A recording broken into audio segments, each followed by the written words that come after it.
देख रहे हो, एक बात सुन ले, हम एकदम ध्यान से समझिए, एकदम बीबी में फिक्स कर लीजिए। देखिए मुस्कुरा रहा, अरे बीबी का मतलब ब्रेन बॉक्स पगला के अपना बीबी में फिट कर ले, वही इंसान कामयाब होगा जेकरा माथा पर बर्फ होगा और मुंह में मिश्री होगा। एकदम तू पिजाजी टाइप का जो आदमी रहता है ना, एकदम गर्मी में बतियाता है, वो आदमी जो ना हमेशा जीवन में असफल रहता है। क्या वो बात बात करना एकदम निकालेगा गोली, अब बात बात पर कहेगा कि मार दे गोली, केहू ना बोली। उसको पता नहीं है कि तोरों से ऊपर तोर बाप बैठा हुआ है, तो वो जिंदगी में कामयाब नहीं हो सकता। ये बात हमेशा याद रखना। देखो यहाँ बोर्डवा पर देखो लिखे हैं हम 1857 के प्रमुख किसान आंदोलन। कौन सा आंदोलन है? किसान आंदोलन। 1857 के बाद, बात समझिए ना हुआ, यानी पापा के बाद, जैसे तोहर अधिकार है तो ठीक 1857। तो देखो सबसे पहले हम लोग पढ़े थे पिछले क्लास में कि 1857 की क्रांति हुआ कहलाता था। तो एकदम सिंपल वर्ड्स में जवाब जान ले कि अंग्रेज जो था ना, ये भारतीय सैनिकों को चर्बी युक्त कारतूस दिया करता था, जिसका प्रयोग करने से पहले सैनिक को दांतों से उसको खींचना पड़ता था, जिसमें गाय और सूअर का चर्बी लगा था। अब जैसे ही मंगल पांडे को पता चला ना, उसने क्या कर दिया, सबका कान भरा, और कान भरने के बाद ये छोटी सी बातों को बड़ा तुल पकड़ा दिया, और यही 1857 की महान क्रांति में तब्दील हो गया। ये था 1857 की क्रांति, हम लोग पढ़े थे। लेकिन अभी हम लोग पढ़ेंगे मुख्य रूप से किसान आंदोलन। आंदोलन समझता है ना, किसी के खिलाफ मोर्चा निकालना, तो कौन सा आंदोलन है? किसान आंदोलन। अब किसान आंदोलन में सबसे पहले का जो हमारा आंदोलन है, इसका नाम है नील विद्रोह, जो हुआ था 1859 में और खत्म हो गया था 1860। देखिए झगड़ा से कभी भी किसी को कुछ हासिल आज तक नहीं हुआ। मारपीट कर लीजिए, झगड़ा झंझट कर लीजिए, अब फिर एक बार स्पॉट पर आपको बैठना पड़ेगा, तभी जाकर के समस्या का समाधान होगा। हे रजा, नहीं तो समस्या का समाधान नहीं। अब देखिए किसान आंदोलन कब से चला, कहां से चला, कौन चलाया, कब चला, ये सारा बात की जानकारी हम अभी ले लेंगे। एकदम गर्दा कर देंगे, गर्दा गर्दा। देखने को कहता क्या है कि भारत जो अपना है ना, ये गांव का देश है, किसानों का देश है, क्योंकि इस देश में किसान मेहनत करता है, तब जाकर के इस देश का निवासियों को दो वक्त का निवाला उसको नसीब होता है। अब किसानों पर अंग्रेजों ने अंकुश लगा दिया, इसी अंकुश के कारण इसने क्या कर दिया, विद्रोह कर दिया।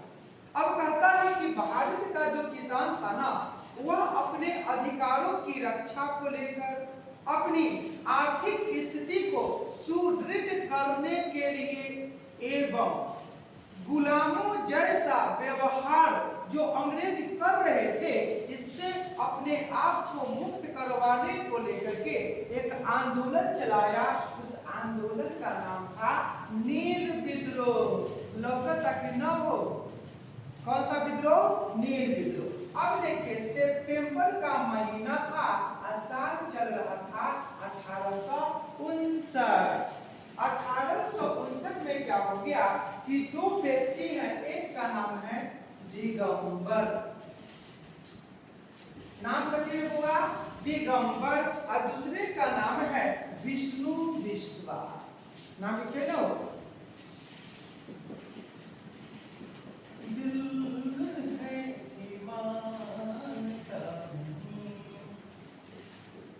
क्या लिखे?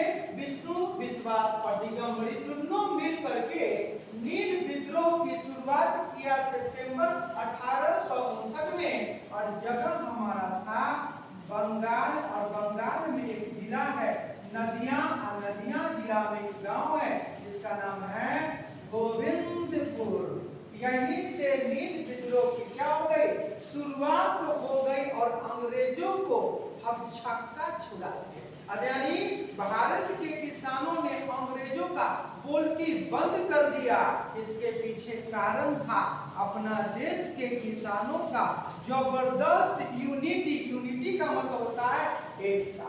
यानी इतना न ज्यादा भारत का जो किसान था ना, इतना न ज्यादा सुसंगठित हो गया कि अंग्रेजों को ईंट का जवाब पत्थर से दे दिया। आज देखते ही देखते ये आंदोलन हमारा, ये जो हमारा विद्रोह था नदिया जिला से होता हुआ हमारा विद्रोह पहुंच गया पावना। कहां पहुंच गया हुआ? पावना। पावना से बढ़ते हैं तो पहुंचता है हमारा कहां पर? खुलना। फिर झुलना नाम है, खुलना है, खुलना। अब खुलना के बाद पहुंच जाता है हमारा ढाका। ये सब कौन सा विद्रोह फैल रहा है? नील विद्रोह। और ढाका के साथ चलता है मालवा। अब सोचो कि इतना जगह पर ये आंदोलन फैल गया तो क्या अंग्रेज एकदम मुंह पर चुप्पी लगा करके और हाथ में हथकड़ी लगा के बैठेगा? इसने आंदोलन को कुचलने का भरपूर प्रयास किया। करने वाला कौन था?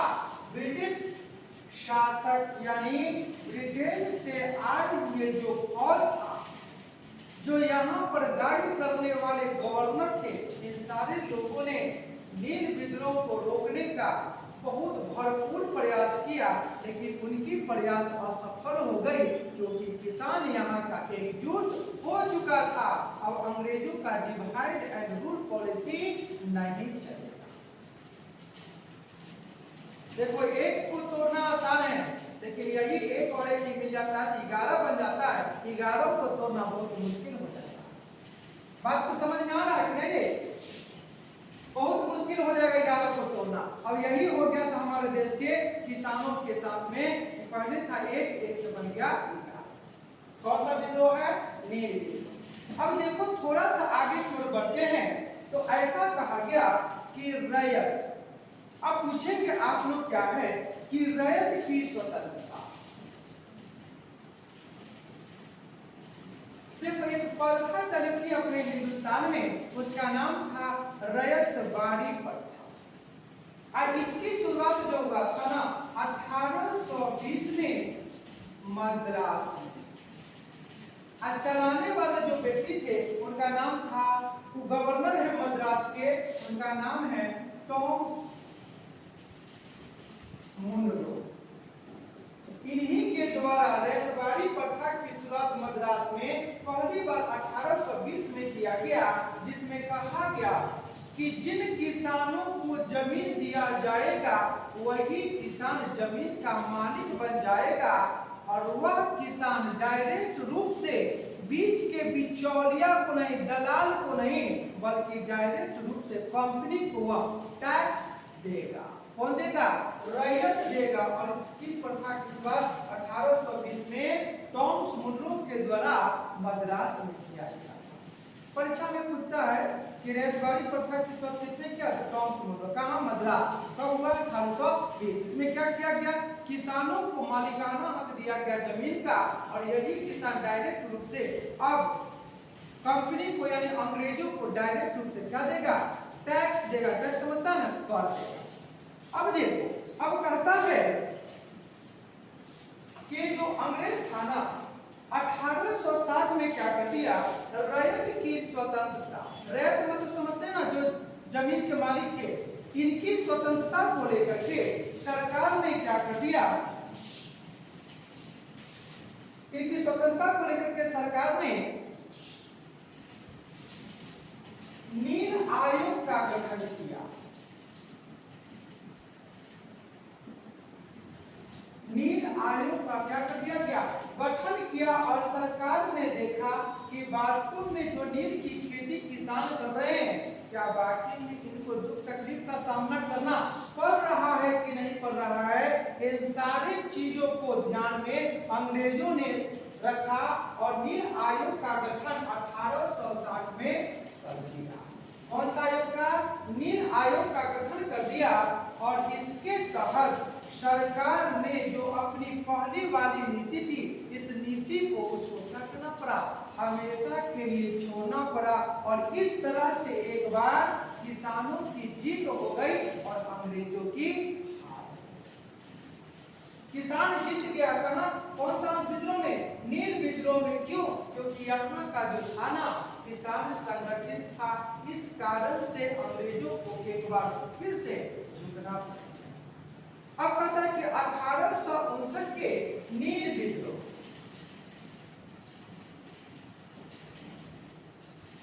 1859 का क्या लिखा हमने, नील विद्रोह का वर्णन सुनते हैं, डिस्क्राइब, वर्णन करते हुए दीनबंधु मित्र हैं, दीनबंधु मित्र साहब ने एक किताब निकाला है और इसी किताब में नील विद्रोह का विस्तृत रूप से वर्णन किया। उस किताब का नाम है नील दर्पण। कौन सा दर्पण, नील दर्पण। किसने निकाला था, दीनबंधु मित्र। कौन बंधु मित्र, दीनबंधु मित्र। नहीं, देशबंधु चित्तरंजन दास को कहते हैं, देश रत्न राजेंद्र प्रसाद को कहा गया, दीनबंधु कहा गया सेठ एंड्रूज को।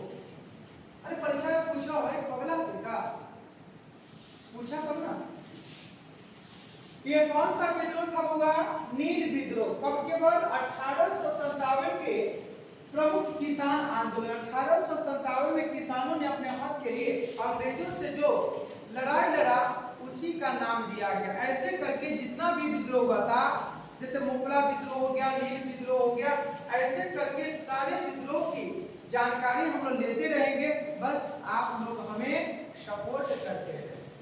ये कौन सा हमारा विद्रोह है, नील विद्रोह है। तो परीक्षा में पूछेगा कहां से शुरुआत हुआ, तो लिखेंगे बंगाल के नदिया डिस्ट्रिक्ट से, और गांव का नाम है गोविंदपुर। कौन सा पुर, गोविंदपुर। अरैत का मतलब समझते हैं ना, जमीन का मालिकाना और जमीन जोतने वाले को सरकार ने दे दिया और कहा कि बीच के बिचौलियों को अब तुमको टैक्स देना नहीं पड़ेगा, डायरेक्ट रूप से कंपनी को पे तू करेगा। बात समझ में आया? तो हम लोगों ने इसकी शुरुआत किया था मद्रास से।